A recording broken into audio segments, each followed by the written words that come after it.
بالله من الشيطان الرجيم بسم الله الرحمن الرحيم لا يتخذ المؤمنون الكافرين أولياء من دون المؤمنين ومن يفعل ذلك فليس من الله في شيء إلا أن تتقوا منهم تقاه ويحذركم الله نفسه وإلى الله المصير قل إن تخفوا ما في صدوركم أو تبدوه يعلمه الله ويعلم ما في السماوات وما في الأرض والله على كل شيء قدير يوم تجد كل نفس ما عملت من خير محضرة وما عملت من سوء تود لو أن بينها وبينه أمدا بعيدا ويحذركم الله نفسه والله رؤوف بالعباد صدق اللہ العظیم۔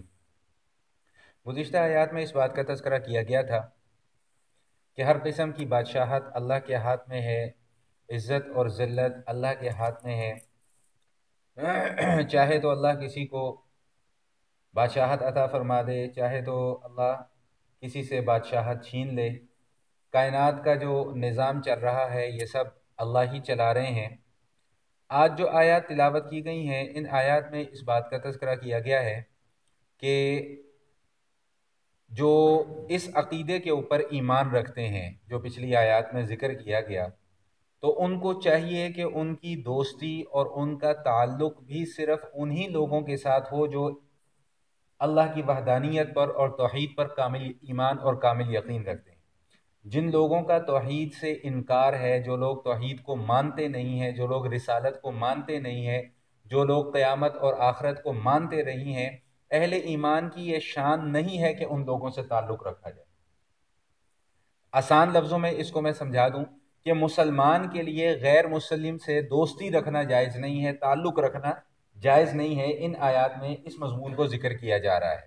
اب اس کے اندر جو تفصیل علماء کرام نے بیان فرمائی ہے، میں اختصار کے ساتھ اور آسان جملوں کے ساتھ وہ تفسیر آپ کے سامنے عرض کر دیتا ہوں کہ پہلے تو یہ سمجھ لیجئے کہ مسلمان کا تعلق جو غیر مسلم کے ساتھ ہے اس کی دو صورتیں ہیں۔ ایک صورت تو یہ ہے کہ مسلمان کا تعلق صرف اور صرف غیر مسلم کے ساتھ ہے، دوسرے مسلمانوں کے ساتھ ہے ہی نہیں، یہ جائز نہیں ہے۔ دوسری صورت یہ ہے کہ مسلمان کا تعلق مسلمانوں کے ساتھ بھی ہے اور غیر مسلمین کے ساتھ بھی ہے۔ تو اب اس میں آگے علماء نے پھر تفصیل بیان کی ہے کہ جو مسلمانوں کا غیر مسلمین کے ساتھ حسن سلوک ہے اور جو تعلق ہے یہ بنیادی طور پہ تین قسم پر ہے۔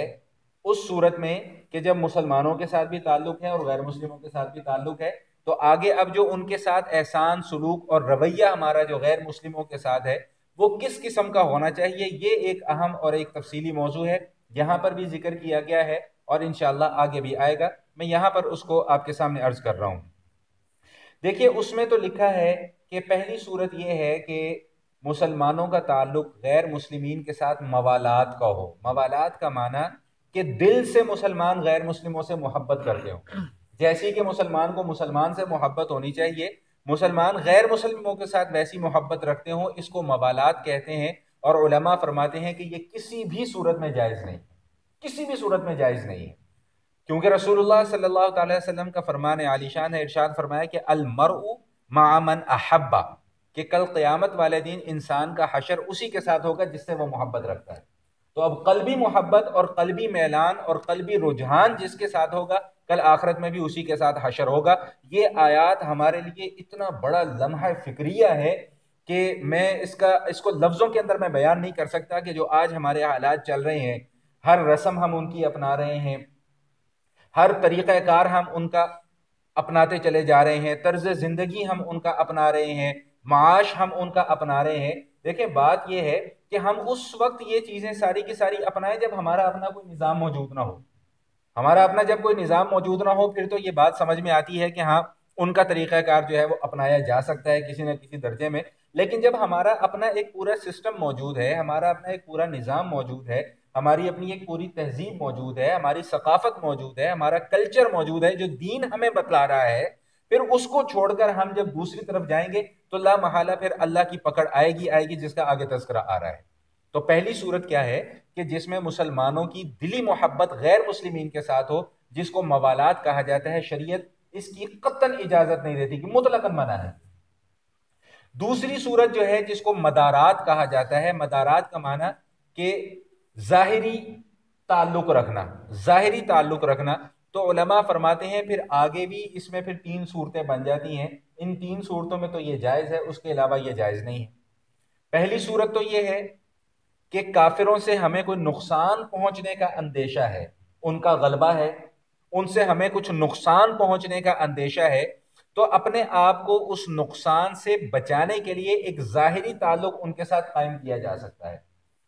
دوسری صورت علماء نے یہ بیان فرمائی ہے کہ کافروں کے ساتھ یا غیر مسلمین کے ساتھ ہم اچھا رویہ یا حسن سلوک ہم کر سکتے ہیں اس بنیاد پر کہ ہمیں اس بات کی توقع ہو کہ ہمارے اچھے سلوک کی وجہ سے یہ لوگ شاید ایمان قبول کر لیں. جیسا کہ نبی پاک صلی اللہ علیہ وسلم کے زمانے میں حضور علیہ الصلوۃ والسلام کے کتنے ایسے واقعات ملتے ہیں کہ حضور علیہ الصلوۃ والسلام نے کفار کے ساتھ، غیر مسلمین کے ساتھ اچھا برتاؤ کیا.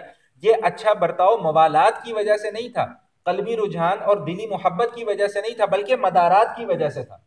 نبی علیہ الصلوۃ والسلام کو توقع تھی کہ شاید ہمارے اچھے سلوک کی وجہ سے یہ لوگ ایمان قبول کر لیں. اور تیسری صورت یہ لکھی ہے کہ اگر کوئی غیر مسلم آپ کے پاس مہمان بن کر آ جاتا ہے تو اس کی خاطر تواضع کرنے میں جو ایک تعلق قائم ہو جاتا ہے، اس تعلق سے شریعت ہماری منع نہیں کرتی. لیکن یہ بات ہمیشہ ذہن نشین رہے کہ یہ سارے کے سارے عذر ہیں، ان کو بہانہ نہ بنایا جائے.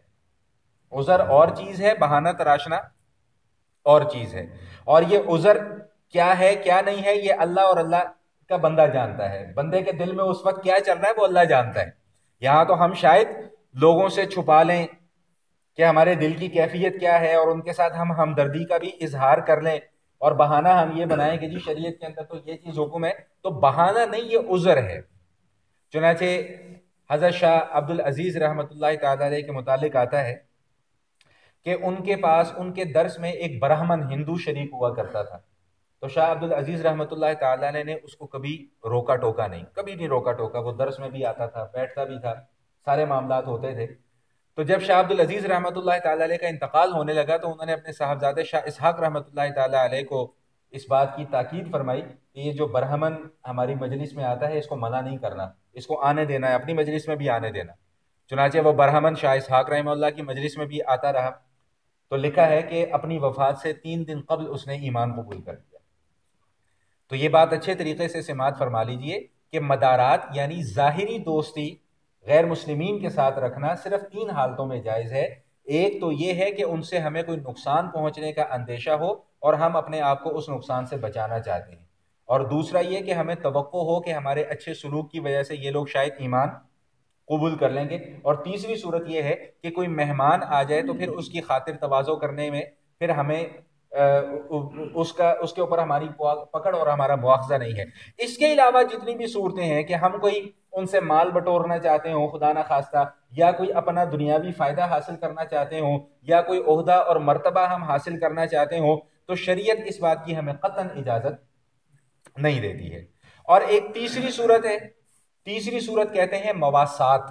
مواسات کا معنی غیر مسلمین کے ساتھ احسان کرنا یا ان کو نفع پہنچانا یا ہمارے ذریعے سے ان کو کوئی فائدہ حاصل ہو جائے. تو اس میں علماء نے تفسیر یہ لکھی ہے کہ وہ لوگ جو مسلمانوں کے ساتھ رہتے ہوں، جن کو شریعت کی اصطلاح میں ذمی کہا جاتا ہے، جو اسلامک اسٹیٹ میں رہتے ہوں، جزیہ ادا کرتے ہوں، جن کو شرعی اصطلاح میں نے عرض کیا کہ ذمی کہا جاتا ہے، ان کے ساتھ تو یہ احسان کرنا اور ان کو نفع پہنچانا جو ہے وہ جائز ہے. لیکن اگر کوئی غیر مسلم ایسا ہو جو مسلمانوں کے مقابلے میں جنگ کرنے کے لیے آتا ہو یا لڑنے کے لیے آتا ہو تو اس کے ساتھ پھر یہ مواسات بھی جائز نہیں ہوگی. اب یہاں پہ ایک بات اور یہ بھی سمجھ لیجئے کہ جو غیر مسلم مسلمانوں کی اسٹیٹ میں رہتے ہیں ان کو وہاں پر رہنے کی بھی آزادی ہے، ان کو ان کے مذہبی تہوار منانے کی بھی آزادی ہے. اس کے اندر شریعت کوئی رکاوٹ پیدا نہیں کرتی ہے. یہ جو غلط پروپوگنڈا اسلام اور مسلمانوں کے خلاف کیا گیا ہے اور کیا جا رہا ہے، ہماری کوشش یہ ہے کہ ہم اس پروپوگنڈے کو ختم کرنے کی کوشش کریں. ہم اپنا کردار ایسا بنائیں کہ جس سے لوگوں کو پتہ چلے کہ یار مسلمان ایسے نہیں ہوتے. اور ایک چیز اور سمجھ لیجئے کہ لوگ جو ہمارے کردار کو دیکھ کر اسلام کے اوپر تان کرتے ہیں، اور لوگ جب اس طرح کی باتیں کرتے ہیں کہ جی اسلام ایسا ہے، اسلام ویسا ہے، اسلام یوں ہوتا ہے، اسلام کے ماننے والے یوں کرتے ہیں، تو ان کو ایک بڑا سیدھا سادہ سا جواب دینا یہ چاہیے کہ بھائی بات یہ ہے کہ مسلمان کو دیکھ کر اسلام کو مت سیکھو، بلکہ اسلام کو سیکھ کر اسلام کو سیکھو۔ سمجھ میں آئی؟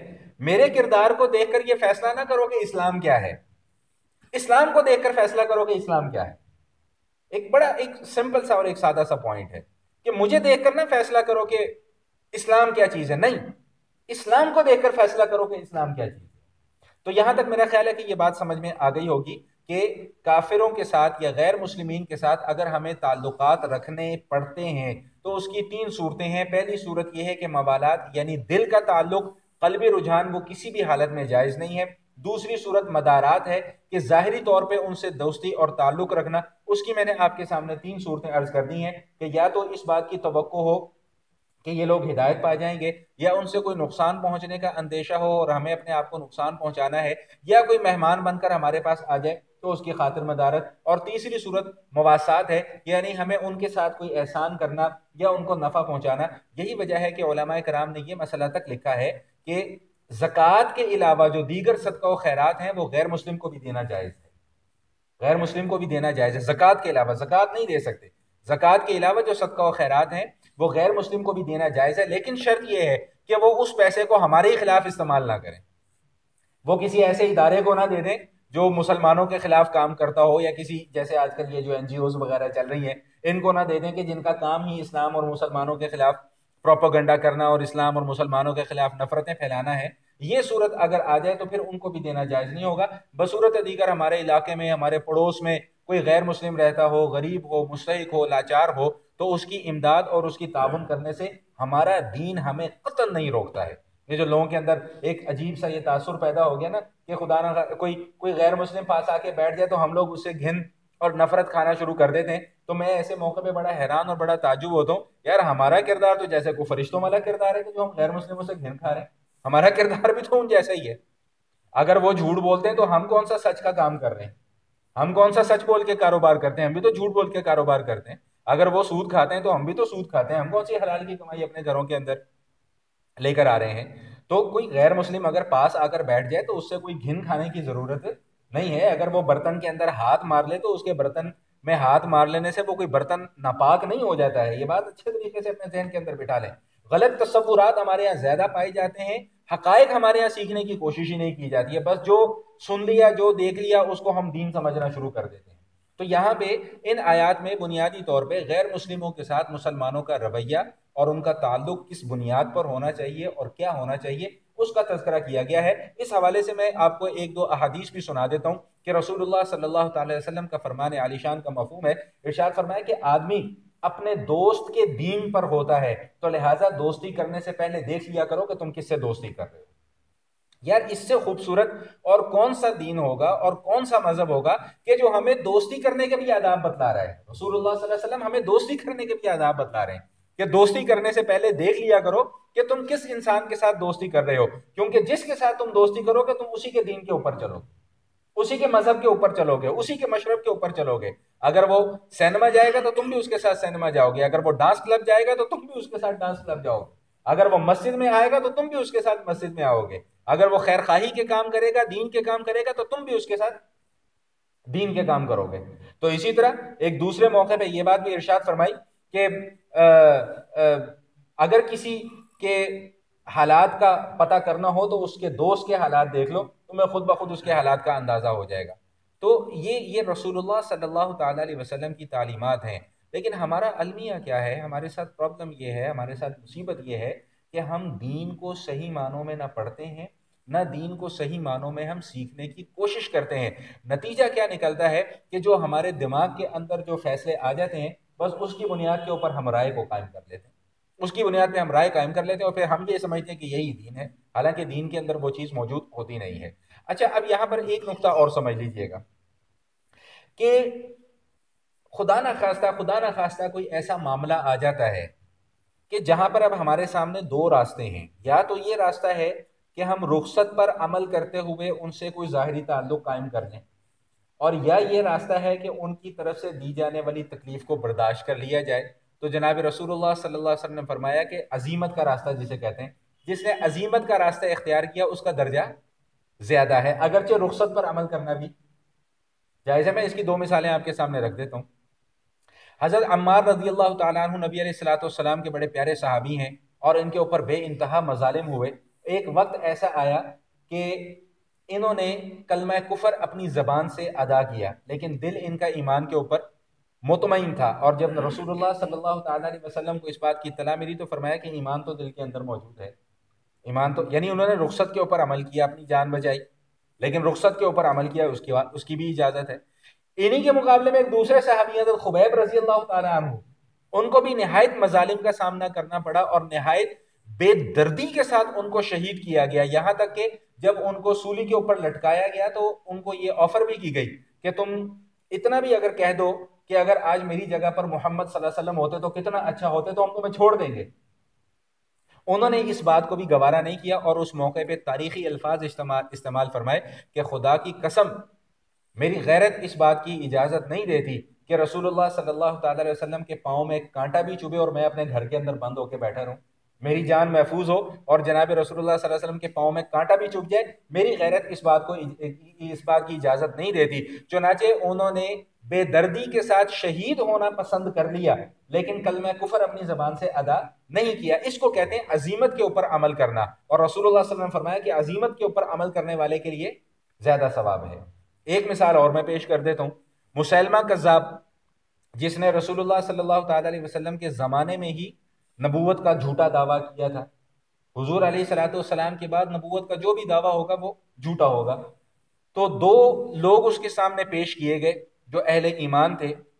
تو ایک کو اس نے کہا کہ کیا تم اس بات کی گواہی دیتے ہو کہ جناب محمد رسول اللہ صلی اللہ علیہ وسلم اللہ کے رسول ہیں؟ انہوں نے کہا جی میں بالکل گواہی دیتا ہوں کہ محمد صلی اللہ علیہ وسلم اللہ کے رسول ہے۔ تو اس نے کہا کیا تم اس بات کی بھی گواہی دیتے ہو کہ میں بھی اللہ کا رسول ہوں؟ اس نے کہا جی ہاں۔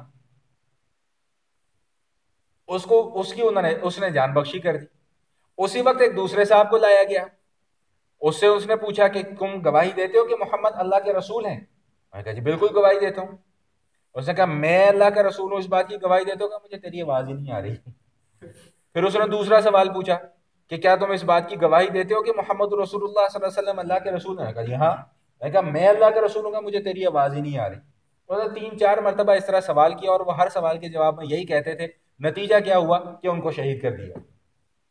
جب حضور علیہ الصلوۃ والسلام کو اس معاملے کا علم ہوا تو آقا علیہ الصلوۃ والسلام نے فرمایا کہ پہلے والے نے بھی ٹھیک کیا لیکن اس نے رخصت پر عمل کیا، دوسرے والے نے بھی ٹھیک کیا، اس نے عزیمت پر عمل کیا، اور بہرحال عزیمت کے اوپر عمل کرنے والے کا اجر رخصت پر عمل کرنے والے سے زیادہ۔ بات سمجھ میں آ گئی کہ نہیں آ گئی؟ تو اب میرا خیال ہے کہ یہ سارا کا سارا مضمون اور اس کا خلاصہ جو ہے وہ آپ کا کو ذہن نشین ہو گیا ہوگا۔ اب جو اس کے بعد والی جو 2 آیات آئی ہیں، ان 2 آیات میں اسی مضمون سے متعلق اللہ تعالیٰ نے یہ چیز بیان فرما دی ہے، ہمیں الٹیمیٹم دے دیا اور ساتھ ساتھ خبردار بھی کر دی ہے، جس کا تذکرہ میں اشاروں میں کر کے آیا ہوں کہ بہانہ تراشنا اور عذر کے اوپر عمل کرنا دونوں کے اندر بڑا فرق ہے۔ یہاں پہ اللہ وہی بات اگلی آیات میں ارشاد فرما رہے ہیں، قل ان تخفوا ما فی صدورکم او تبدوه یعلمہ اللہ۔ ایک بات کان کھول کے سن لو، اگر کوئی چیز تم اپنے دل کے اندر چھپاتے ہو وہ بھی اللہ جانتا ہے، اور اگر کوئی چیز تم ظاہر کر دو گے تو اس کو بھی اللہ جانتا ہے۔ یہ نہ سمجھنا کہ تم لوگوں کو دھوکہ تو دے دو، لیکن یہ نہ سمجھنا کہ تم اللہ کو بھی دھوکہ دے سکتے ہو۔ قطعاً تم اللہ کو دھوکہ نہیں دے سکتے۔ اللہ تعالیٰ تو تمہارے دلوں کے حال کو بھی جانتا ہے۔ جو نیک عمل تم کرو گے کل آخرت میں تمہیں وہ بھی نظر آئے گا، جو برا عمل تم کرو گے کل آخرت میں وہ بھی تمہیں نظر آئے گا، اور جب برا عمل کیا ہوا آخرت میں نظر آئے گا اور آخرت کا عذاب بھی تمہیں نظر آئے گا، تو اللہ تعالیٰ ارشاد فرما رہے ہیں تود لو ان بینہا و بینہ امدا بعیدا۔ اس وقت انسان یہ تمنا کرے گا کاش میرے درمیان اور قیامت کے درمیان میں بہت دور کا فاصلہ ہوتا، مجھے یہ قیامت کا دن دیکھنا ہی نہ پڑتا۔ آج جو اس وقت ہمارے حالات چل رہے ہیں، جو اس وقت ہماری کیفیات چل رہی ہیں، جو اس وقت گردش زمانہ چل رہی ہے اور ہم اس گردش کی لپیٹ میں آئے ہوئے ہیں، ہمیں ان آیات کو اچھے طریقے سے ذہن نشین کر لینا چاہیے کہ بہرحال ہمیں اللہ کے حضور پیش ہونا ہے، وہاں پر حساب کتاب ہونا ہے، وہاں پر سوال جواب ہونا ہے۔ اگر کوئی عقل کے گھوڑے دوڑا کر یہ کہتے جی یہ باتیں ہماری عقل میں نہیں آتی، تو بھائی نہیں آتی تو نہیں آتی، ہم تو عقل کے پیچھے چلنے والے لوگ ہی نہیں ہیں، ہم تو نقل کے پیچھے چلنے والے لوگ ہیں۔ میں نے جب سے یہ فیس بک پہ اپلوڈ کرنا شروع کیا ہے بیان، تو مختلف قسم کے لوگوں کی آراء جو ہیں وہ اس کے اوپر آتی ہیں، تو بعض عقل کے گھوڑے دوڑانے والوں کی بھی آراء جو ہیں وہ سامنے آتی ہیں، تو میں ان سے معذرت کر لیتا ہوں کہ بھائی میں کوئی فلسفی نہیں ہوں، نہ ہی میں کوئی منطقی ہوں، میں تو سیدھا سادہ سا مسلمان ہوں، بس جو میرے اللہ اور اللہ کے نبی نے کہہ دیا ہم تو بھائی اس کو ماننے والے ہیں۔ اب کسی کی عقل میں آتی ہے یا نہیں آتی ہے تو بھائی ہمارے ہاتھ جڑے ہوئے ہیں، ہم معذرت چاہتے ہیں۔ ہم سے اگر تم نے بات کرنی ہے تو نقلی دلائل کے اوپر بات کر لو، عقلی دلائل کے اوپر نہ ہم بات کرتے ہیں اور نہ بات کرنے کو پسند کرتے ہیں۔ یہ جو ایک ڈھنڈورا چلا ہوا ہے نا جی، وہ لوگ پسند بھی ان لوگوں کو کرتے ہیں جی، وہ لاجک کے ذریعے سے مسئلے بیان کرتے ہیں جی، لاجک کے ذریعے سے لوگوں کو سمجھاتا ہے۔ بھائی لاجک گئی بھاڑ میں، جب میرے آقا علیہ الصلوۃ والسلام نے ایک بات کہہ دی تو میں کون ہوتا ہوں اس کے اوپر پھر لاجک دینے والا؟ ایک سیدھی سی بات ہے کہ جب اس بات کو مان لیا کہ جناب رسول اللہ سب سے بڑے ہیں، سب سے بڑے ہیں، جب اس بات کو مان لیا تو پھر میری لاجک کی حضور کے فرمان کے سامنے کیا حیثیت باقی رہ جاتی ہے؟ میری منطق اور میرے فلسفے کی حضور کے فرمان کے سامنے پھر کیا حیثیت باقی رہ جاتی ہے؟ حضور کے اخلاق، حضور کے کردار، حضور کی گفتار کے سامنے میری اور میری لاجک کی کیا حیثیت ہے؟ کوئی حیثیت نہیں، اٹھا کے ردی کے ٹوکرے میں پھینک دینے کے برابر میری اور میری لاجک کی حیثیت ہے۔ تو بہرحال ہم تو نقل کے ماننے والے ہیں کہ جو اللہ نے قرآن میں کہہ دیا، ہمارا ایمان ہے کہ اللہ کا قرآن سب سے بڑا ہے، یہ اللہ کا کلام ہے، ہمارا ایمان ہے کہ اللہ سب سے بڑا ہے، ہمارا ایمان ہے کہ جناب رسول اللہ صلی اللہ علیہ وسلم سب سے بڑے ہیں۔ تو بھائی اگر کسی کو ہماری سیدھی سیدھی باتیں سمجھ میں آ جاتی ہیں تو بہت اچھی بات ہے، اگر کسی کو سمجھ میں نہیں آتی ہیں تو اللہ تعالیٰ اس کا حامی و ناصر ہو، اللہ اس کو ہدایت کے راستے پہ چلا دے۔ ہم تو اتنی دعا کر سکتے ہیں، اس سے زیادہ بحث و مباحثے میں پڑھنے والے لوگ ہم ہیں نہیں ہیں۔ ان آیات میں اسی مضمون کو بیان کیا گیا ہے۔ آئیے ذرا الفاظ کی طرف توجہ بھی کر لیں۔ فرمایا لا يتخذ المؤمنون الكافرین اولیاء من دون المؤمنین، مومنوں کو چاہیے کہ مومنوں کے سوا کافروں کو دوست نہ بنائیں۔ ومن يفعل ذلك، اور جو اس طرح کرے گا، فلیس من اللہ فی شیء، اللہ کے نزدیک اس کی کوئی حیثیت نہیں ہے۔ اس آیت کو یاد کر لیں، اللہ کے نزدیک اس کی کوئی حیثیت نہیں ہے۔ الا ان تتقوا منهم تقا، سوائے اس کے کہ تم ان کے نقصان سے بچنا چاہتے ہو، تو پھر ظاہری دوستی لگا لینے میں کوئی حرج نہیں ہے۔ اس کی تفصیل میں نے عرض کر دی ہے۔ وَيُحَذِّرُكُمُ اللَّهُ نَفْسَهُ، اور اللہ تعالیٰ تمہیں ڈراتا ہے اپنے آپ سے۔ اپنے آپ سے ڈرانے کا کیا مطلب؟ کہ اللہ اپنے عذاب سے ڈراتا ہے۔ وَإِلَى اللَّهِ الْمَصِيرُ، کیوں ڈراتا ہے؟ اس لیے کہ اسی کی طرف لوٹ کر جانا ہے، اس لیے کہ اسی کی طرف لوٹ کر جانا ہے۔ قل، اے محبوب صلی اللہ علیہ وسلم آپ کہہ دیجئے، ان تخفوا ما فی صدورکم او تبدوه یعلمہ اللہ، اگر تم اپنے دلوں کے اندر کوئی بات چھپا کر رکھو یا ظاہر کرو، یعلمہ اللہ، اللہ سب جانتے ہیں۔ ویعلم ما فی السماوات وما فی الارض، جو کچھ آسمانوں میں ہے جو کچھ زمینوں میں ہے اللہ کو ان کی بھی خبر ہے۔ واللہ علی کل شیء قدیر، اور اللہ تعالیٰ تو ہر چیز کے اوپر قادر ہے۔